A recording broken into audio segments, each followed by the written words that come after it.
sa ni sa ri ma ga ma re ga ma pa ma ga re sa da da pa.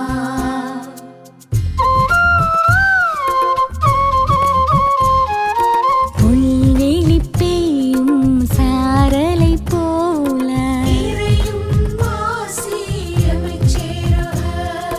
நீலம் குளிர் செய்யும் வான்மழை போல வான்வெளி உலவும் சூரியன் நிலவாய்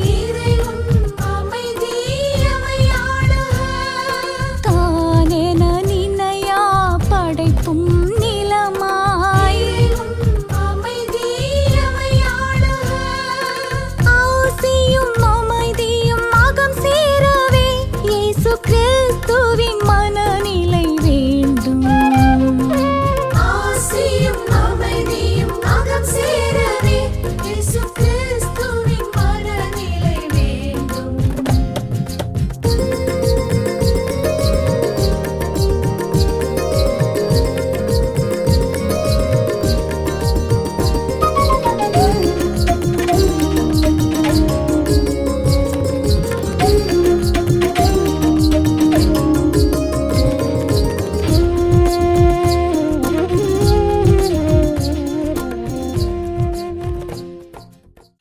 தந்தை மகன் தூய ஆவியாரின் பெயராலே ஆமென். ஆண்டவர் இயேசு கிறிஸ்துவுக்குள் வாழுகின்ற அருமையான மரியாவிஷன் அன்பர்களே, நண்பர்களே, ஆருயிர் பெற்றோர்களே, சகோதர சகோதரிகள் அனைவருக்கும் வணக்கம். ஆண்டவருடைய பொதுக்காலம் 20வது ஞாயிற்றுக்கிழமை இறைவார்த்தை சிந்தனைக்கு அழைப்பதில் மகிழ்ச்சி அடைகின்றேன். இந்த இறைவார்த்தையானது மத்தேயு நற்செய்தி 15வது பிரிவு 21 28 வரையுள்ள இறைவார்த்தைகள். அக்காலத்தில் இயேசு தீர் சீதோன் ஆகிய பகுதிகளை நோக்கி சென்றார். அவற்றின் எல்லைப்பகுதியில் வாழ்ந்து வந்த கனானிய பெண் ஒருவர் அவரிடம் வந்து, ஐயா, தாவீதின் மகனே, எனக்கு இறங்கும், என் மகள் பேய் பிடித்து கொடுமைக்குள்ளாகி இருக்கிறாள் என கூறினார். ஆனால் இயேசு அவரிடம் ஒரு வார்த்தை கூட மறுமொழியாக சொல்லவில்லை. சீடர்கள் அவரை அணுகி, நமக்கு பின்னால் கத்திக்கொண்டே வருகிறாரே, இவரை அனுப்பிவிடும் என வேண்டினர். அவரோ மறுமொழியாக, இஸ்ராயல் குலத்தாருள் காணாமல் போன ஆடுகளாய் இருப்போரிடமே நான் அனுப்பப்பட்டேன் என்றார். ஆனால் அப்பெண் அவர் முன் வந்து பணிந்து, ஐயா, எனக்கு உதவி அருளும் என்றார். மறுமொழியாக அவர், பிள்ளைகளுக்குரிய உணவை எடுத்து நாய்க்குட்டிகளுக்கு போடுவது முறையல்ல என்றார். உடனே அப்பெண், ஆமையா, ஆனாலும் தங்கள் உரிமையாளரின் மேசையிலிருந்து விழும் சிறு துண்டுகளை நாய்க்குட்டிகள் தின்னுமே என்றார். இயேசு மறுமொழியாக, அம்மா, உமது நம்பிக்கை பெரிது, நீர் விரும்பியவாறு உமக்கு நிகழட்டும் என்று அவரிடம் கூறினார். அந்நேரம் அவர் மகளின் பிணி நீங்கியது. கிறிஸ்து வழங்கும் நற்செய்தி. கிறிஸ்துவை உமக்கு புகழ். ஆண்டவர் இயேசு கிறிஸ்துக்குள் வாருகின்ற அருமையான என் சகோதர சகோதரிகளே, அருமையான மரியாவிஷன் நேயர்களே, நன்றாக இருக்கிறீர்கள் நினைக்கின்றேன். நீங்கள் நன்றாக இருக்க வேண்டும், வளமாக இருக்க வேண்டும், வாழ வேண்டும், மகிழ்ச்சியாக இருக்க வேண்டும், நிறைவாக இருக்க வேண்டும் என்று அனைவருக்காகவும் ஜெபிக்கின்ற பொழுது இன்றைய நாளிலே நாம் சிந்திக்கக்கூடியது நமது நம்பிக்கை. நமது நம்பிக்கை என்னது? பெரிதாகட்டும், பெரிதாகி கொண்டே இருக்க வேண்டும். கனானிய பெண் யூதர்களால் அதிகமாக நேசிக்கப்படக்கூடிய ஒற்றல். ஆனால் இயேசு அப்படி அல்ல, நேசித்தார். எனவே அந்த கனானிய பெண் வாழ்ந்த பகுதிக்கு சீதோன் பகுதிக்கு செல்லுகின்றார். தீண்டத்தகாதவர்கள் என்று ஒதுக்கி வைக்கப்பட்ட கனானிய மக்கள் வாழ்கின்ற அந்த பகுதிக்கு செல்கின்ற பொழுதுதான் இந்த புதுமை நடக்கின்றது, உண்மை வெளிவருகிறது, அதிசயம் நடக்கின்றது. காரணம், வெளிப்படையாக பார்க்கின்ற பொழுது ஆண்டவர் இயேசு அவர்களை ஏற்றுக்கொள்ளாதது போல சொன்னாலும், பிள்ளைகளுக்குரியதை நாய்களுக்கு எடுத்து போடக்கூடாது என்று சொல்லி அந்த வெறுப்பை காட்டியது போல சொன்னாலும், we have to be hard in order to be kind என்று சொல்வார்கள். உண்மையான அன்பு இதயம், நேசிக்கின்ற இதயம், அன்பு செய்கின்ற இதயம், தியாகம் செய்கின்ற இதயம் உள்ளே இருக்கும். ஆனால் வெளிப்படையாக காட்டிக்கொள்ளுகிறார்கள். கனானியர்களுக்காக நான் அனுப்பப்படவில்லை என்று சொல்வது போன்றிருந்தாலும் அவர்களுக்காக தன்னுடைய இறையாட்சியினுடைய பணியை செய்கின்றார். எனவேதான் மத்தேயு நற்செய்தி 15வது பிரிவிலே நாம் இன்று வாசிக்கக்கூடிய இறைவார்த்தையை பார்க்கின்ற பொழுது, மேலோட்டமாக பார்க்கின்ற பொழுது ஒரு சுயநலமான மனிதனாக, இளைஞனாக இயேசு சித்தரிக்கப்படலாம். ஆனால் அப்படி அல்ல. அவருடைய நம்பிக்கையை வெளிக்கொணருவதற்காக அவர் காலதாமதம் எடுக்கின்றார். சீடர்களோ சீக்கிரமாக அனுப்பிவிடும், சீக்கிரமாக அனுப்பிவிடும் என்று சொல்லுகின்ற பொழுது அவர் அப்படி செய்யவில்லை. அனுப்பி விடக்கூடிய ஒரு நபராக அல்ல, ஏற்றுக்கொள்ளக்கூடிய ஒரு நபராக, முழுமையாக உதவி செய்யப்பட வேண்டிய ஒரு நபராக அந்த கனானை பெண் இருக்கிறார். எனவே கொஞ்சம் கால தாமதம் செய்கின்றார். சில வேளைகளில் நாம் உதவி தேடி வருகின்றவர்களுக்கும் சிறிது கால தாமதம் செய்தால் பொதுவாக அவர்கள் எரிச்சல் அடைவார்கள். ஏன் வந்தவுடன் எங்களுக்கு உதவி செய்யவில்லை, ஏன் பதில் சொல்லவில்லை, ஏன் உடனடியாக எங்களுக்கு செய்யவில்லை, நாங்கள் கேட்டதை ஏன் கொடுக்கவில்லை என்றெல்லாம் நினைப்பார்கள். நினைத்து அவர்கள் என்ன செய்வார்கள் என்றால் நமக்கு எதிராக செயல்படவும் செய்வார்கள். எனக்கு பல தடவைகள் இது நடந்திருக்கிறது. ஒருவேளை நமக்கு அவர்கள் கேட்பது கொடுப்பதற்கான வாய்ப்பு இல்லாமல் இருக்கிறான், 2 நாள் கழித்து பார்ப்போம் என்று சொன்னாலே அவர்களுக்கு எரிச்சலாக வந்துவிடும். வந்தவுடனே அவர்களுக்கு ரெடிமேடு பரோட்டாவாக செய்வது போன்று அவர்களுக்கு செய்ய வேண்டும் என்று நினைக்கின்றார். ஆனால் அப்படி அல்ல, இயேசு அப்படி அல்ல. அப்படிப்பட்ட ஒரு ஆட்டிடியூட்ல, அப்படிப்பட்ட ஒரு அணுகுமுறையிலே அவர் பணி செய்யவில்லை.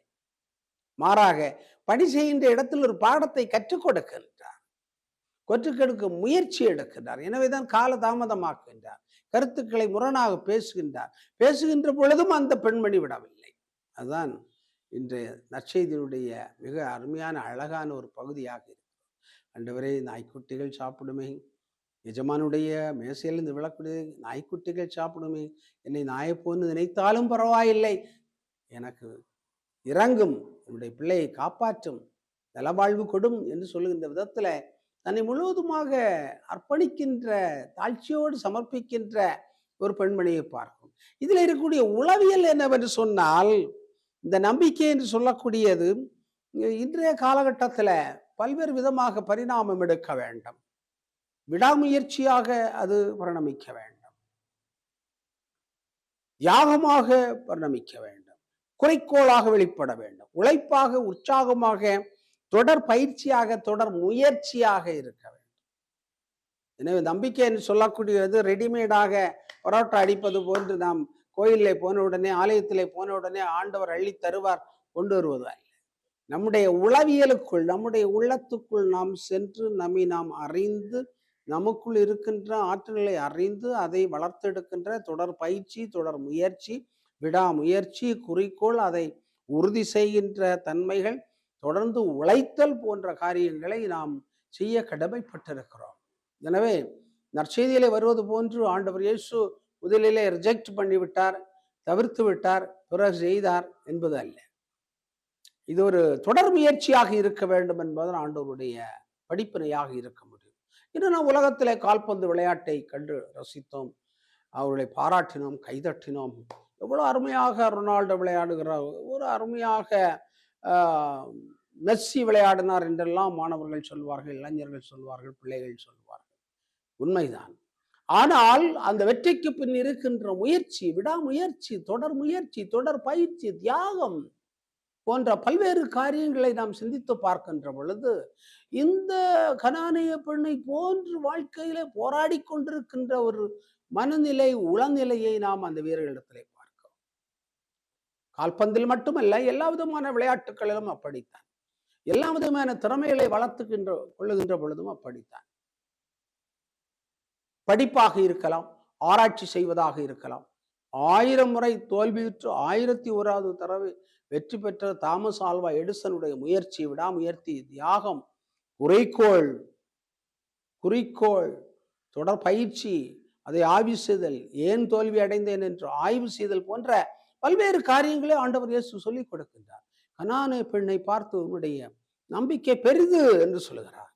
எனவே அன்புக்குரிய மரியாவிஷன் நேயர்களே, அன்பர்களே, நண்பர்களே, நம்முடைய நம்பிக்கை பெரிதாக இருக்க வேண்டும், உயர்ந்ததாக இருக்க வேண்டும், பறந்து விரிந்த ஒன்றாக இருக்க வேண்டும், ஆழமான ஒன்றாக இருக்க வேண்டும், அழுத்தமான ஒன்றாக இருக்க வேண்டும். ஆனால் வாழ்க்கை சூழ்நிலையில் பல வேளைகளில் நாம் தளர்ந்து விடுகின்றோம், கொஞ்சம் சுணக்கம் அடைந்து விடுகின்றோம். நாம் நினைப்பது நடக்காவிட்டால், உடனடியாக நடக்காவிட்டால், சீக்கிரமாக நடக்காவிட்டால், நாம் நினைப்பது போல நடக்காவிட்டால் நாம் பல்வேறு எண்ணங்களை உள்ளத்திலே எழுப்புகின்றோம், கேள்விகளை எழுப்புகின்றோம். அதை தவிர்த்து நம்பிக்கையை பெரிதாக்குவது மிக மிக சிறப்பான ஒன்று ஆகும்.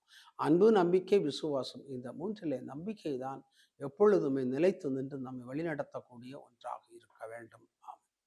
அன்பு தந்தை இறைவா, இந்த வேலைக்காக நாங்கள் உமக்கு நன்றி செலுத்துகின்றோம். மரியாவிஷ் நண்பர்கள், ஆரோக்கிய பெற்றோர்கள், இளைஞர்கள், குழந்தைகள் அனைவரையும் ஆசிரியத்திலும் இந்த நேரத்திலே உடைய இறைவார்த்தையை கேட்டு சிந்தித்து தியானித்து இறையாட்சியின் அன்புக்கு உரியவர்களாக, நம்பிக்கைக்கு உரியவர்களாக, நம்பிக்கையை வளர்த்தெடுக்கின்றவர்களாக, நம்பிக்கையில பெரிதாக வளருகின்றவர்களாக எங்களை மாற்றியல் எங்கள் ஆண்டவரும் திருமகனும் ஆகிய இயேசு கிறிஸ்து வழியாக உம்மை பார்த்து மன்றாடுகிறோம். ஆமென். தந்தை, மகன், தூயாவின் பெயராலே ஆமென்.